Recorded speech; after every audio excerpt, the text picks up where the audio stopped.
नमस्कार। अनुभूति चैनल में आपका हार्दिक स्वागत है। आज हम रामधारी सिंह दिनकर जी के बुद्धदेव कविता की व्याख्या करेंगे।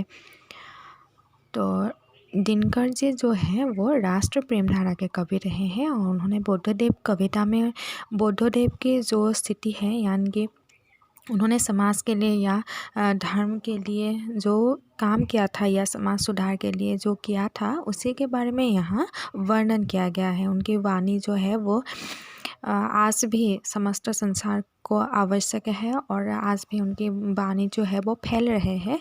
तो यही इस कविता में है, आइए देखते हैं। सीमत विश्व वेदना निखिल बज उठी करुण अंतर में, देव हुंकारित हुआ कठिन युद्ध में तुम्हारे स्वर में। तो जिस समय विश्व यानी कि जो पृथ्वी है, जो हमारे देश है, वो क्या हो गया था, करुणा की स्थिति में पहुंच चुका था। उसी समय बुद्धदेव का आविर्भाव हुआ था और उन्होंने पृथ्वी की जितनी भी दुख है वो अपने हृदय में उन्होंने रख लिया था, छिपा लिया था।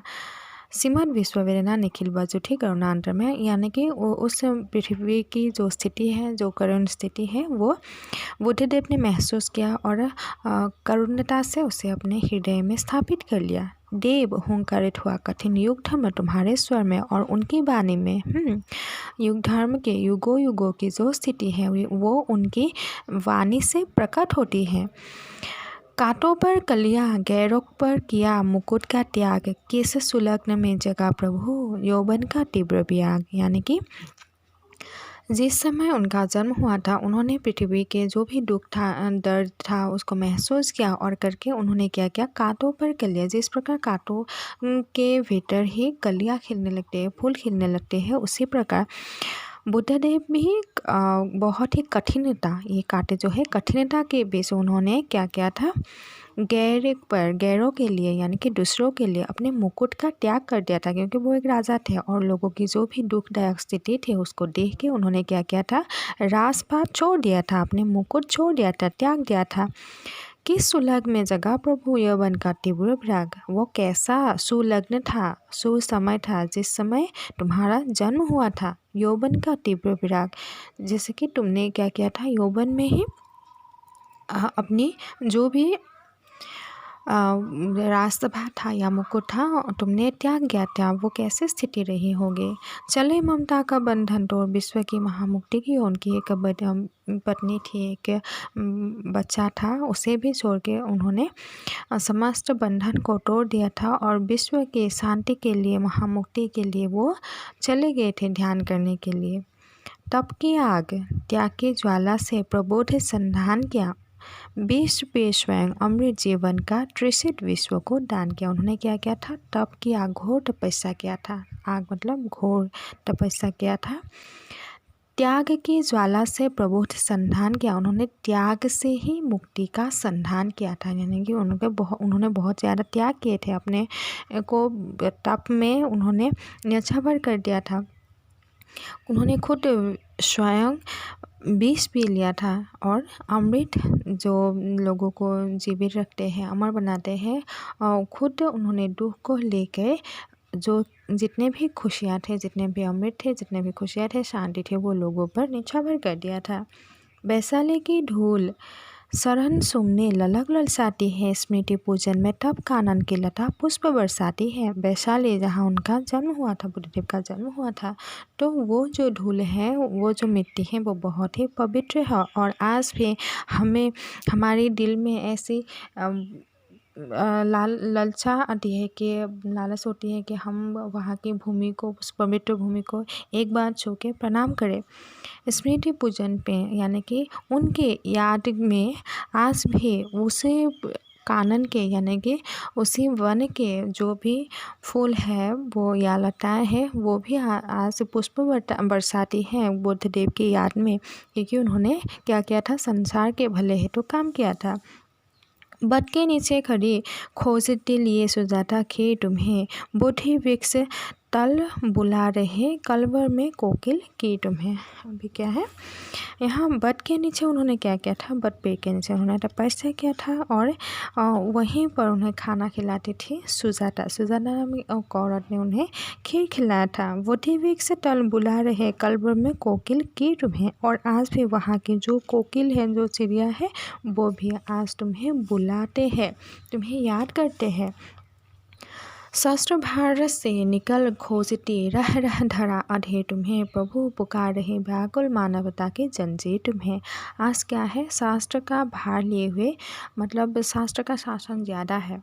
लोग क्या करते हैं, आपस में लड़ते रहते हैं। शस्त्र भार से विकल खोजती रहा रहा धरा अधे तुम्हें। और ये धरती जो है शस्त्र के बल से बहुत ही दुखित हो गए हैं, क्योंकि आज दानवों का शासन है। तो इसी समय तुम्हारी आवश्यकता है प्रभु, जो तुम्हें पुकार रहे हैं, जो जनगण है वो तुम्हें पुकार रहे हैं, वो व्याकुल है। और मानवता की जंजीर को, मानवता को ये एक नया ओर ले जाने के लिए आज तुम्हारी आवश्यकता है। आह सभ्यता के प्रांगण में आज गरल वर्षन कैसा, घृणा सिखा निर्वाण दिलाने वाला यह दर्शन कैसा। स्मृतियों का अंधेर, शास्त्र का दंभ, तर्क का छल कैसा। दीन दुखी असहाय जनों पर अत्याचार प्रबल कैसा। तो यानी कि सभ्यता के प्रांगण में आज गरल वर्षन कैसा। आज की जो सभ्यता है वो विलुप्त हो गया, पहले की सभ्यता नहीं रही है, आज वो सभ्यता विलुप्त हो गया है। और इस सभ्यता के हेतु ही सभी लड़ते झगड़ते रहते हैं। और घृणा सिखा निर्वाण दिलाने वाला यह दर्शन कैसा। उन्होंने आज के समाज में क्या है, सिर्फ घृणा सिखाते हैं।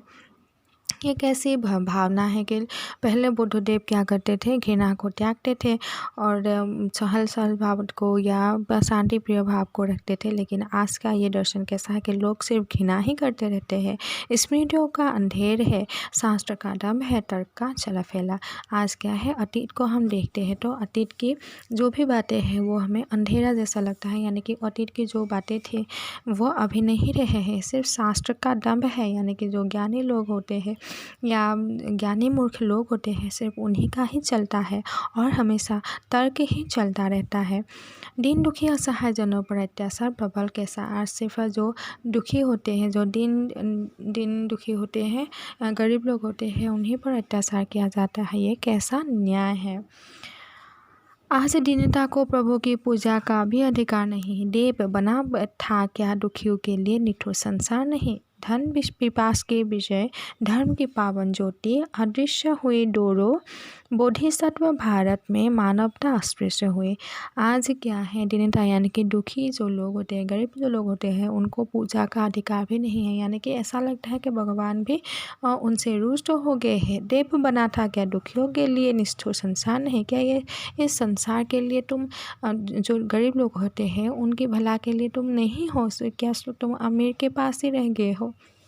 धन पिपास के विजय, धर्म की पावन ज्योति अदृश्य हुई, डोरी बोधिसत्व भारत में मानवता अस्पृश्य हुई। आज क्या है, धन जिसमें में है या जो भी धन संपत्ति से संपत्तिशाली है उन्हीं का विजय होता है और धर्म भी विलुप्त हो गया है। ऐसा लगता है कि जो धर्म है वो भी धनियों के पास ही चला गया है और आज बौद्ध की जो भावना है वो मिट चुका है और भारत में मानवता का अस्पृश्य हो गई है, यानी कि मानवता की भावना नहीं रही है। धूप दीप आरती कुसुम ले भक्त प्रेम बसाते हैं, मंदिर का पाठ बंद देख जय कह निराश फिर जाते हैं। आज क्या है, लोग जो है वो भगवान की आरती के लिए मंदिर में जाते हैं, परंतु मंदिर का द्वार बंद देखते हैं और वहीं से वो जय जयकार करके लौट आते हैं। यानी कि उनको लगता है कि जो भगवान है वो भी धनियों के पास चले गए हैं और यहाँ वो नहीं है, यानी कि मंदिर में भी हमें वो नहीं मिलते हैं। सबरी के झूठे बेरों से आज राम को प्रेम नहीं, मेवा छोड़ साग खाने का या नाट को नेम नहीं। जैसे समय में जो सबरी यानी कि राम भी भगवान थे और सबरी ने अपने झूठे बेर राम को खिलाया था और राम ने भी खा लिया था। और ऐसा राम, ऐसा प्रभु आज नहीं है। जो नाथ है, वो जो भगवान है वो हमें भूल गए हैं, यानी कि वो सिर्फ अमीरों के घर का खाना ही खाते हैं, गरीबों के नहीं सुनते हैं। पर गुलाब जल में गरीब के अश्रु राम क्या पाएंगे, बिना नहाए इस जल में क्या नारायण कहलाएंगे। अगर मनुष्य को की दुख दिन दशा गरीबी आदि को राम यानी कि भगवान नहीं समझेंगे तो वो कैसे भगवान का नाम प्राप्त कर सकते हैं। क्या वो सिर्फ अमीरों के गुणगान गाने से या अमीरों के साथ रहने से ही वो भगवान हो जाते हैं? ऐसा तो नहीं। और मनुष्य मेढी के पोषक दानवास निपट निर्द्वंद हुए, कैसे बचे दीन प्रभु भी धनियों के गृह में बंद हो गए। आज क्या है, मनुष्य जो है वो दानव बन चुके हैं और दानवता ही सारे ओर फैले हुए हैं। और इन दानव से जो दरिद्र लोग हैं, जो दीन असहाय लोग हैं, वो बच नहीं सकते हैं। और क्या कर सकते हैं, अभी भगवान भी उनकी सहायता नहीं करते हैं क्योंकि भगवान भी धनियों के ही हो गए हैं। अनासार की तीव्र आस में अपमानित आकुलाते हैं, जागो बोधिसत्व भारत के हरिजन तुम्हें बुलाते हैं। अभी क्या है, अनाचार जो है, अत्याचार जो है, वो अपमान जो है वो ज़्यादा बढ़ चुका है। और इसीलिए कवि ने कहा है, जागो बोधिसत्व है बुद्धदेव तुम्हारी आवश्यकता है। भारत के हरिजन तुम्हें बुलाते हैं, भारत के जितने भी भले लोग होते हैं, भले लोग हैं, वो तुम्हें बुला रहे हैं। जागो विप्लव के वाग्दम्भियों के इन अत्याचारों से, जागो है जागो तब निधान दलितों के हाहाकारों से। तो ये आज क्या है, विप्लव के जो बुद्धदेव थे वो विप्लव के गान गाते थे या बोलते थे, जो अत्याचार होते थे उसमें के बारे में बोलते थे या अत्याचार का नाश करते थे। तो इसीलिए कहा है कि जागो, तुम अभी तपस्या त्याग दो, तुम इतने दिनों से तपस्या में मग्न थे और अभी दलितों यानी कि दुख दरिद्र जनों के हाहाकार को देखो और तुम आओ और फिर से अपनी वाणी को फैलाओ इस संसार में। जागो गांधी पर किए गए मानव पशुओं के बारों से, जागो मैत्री निर्घोष आज व्यापक युग धर्म के पुकारों से। हे बुद्धदेवा, गांधी पर जो अत्याचार हो गए थे, मानव को पशु जैसा माना गया था, तो आज तुम्हारी आवश्यकता है ऐसे मनुष्य को की आवश्यकता है जो भले हैं, और उन मानव जैसे पशुओं को तुम्हें नाश करना है फिर से एक बार। इसलिए तुम जागो, जागो गौतम, जागो महान, जागो अतीत के क्रांतिगान, जगागो जगती के धर्म तत्व, जागो है जागो बोधिसत्व। हे गौतम बुद्ध, तुम जागो, तुम महान हो, तुम अतीत के जो क्रांतिकारी नेता थे, अतीत के जो क्रांतिकारी भावना है उनको जगा, तुम नया धर्म फिर से प्रचार करो। हे बुद्धदेव, तुम फिर से जागो और जो संसार आज दुखी है, जो गरीबों पर अत्याचार होते हैं, उसको तुम्हें फिर से रोकना है और तुम अपनी तपस्या को त्याग करो और जागो, जिससे कि नया एक सवेरा हो और संसार जो है वो भले की ओर बढ़ने लगे। तो यहाँ तक ही है बुद्धदेव का सारांश। धन्यवाद।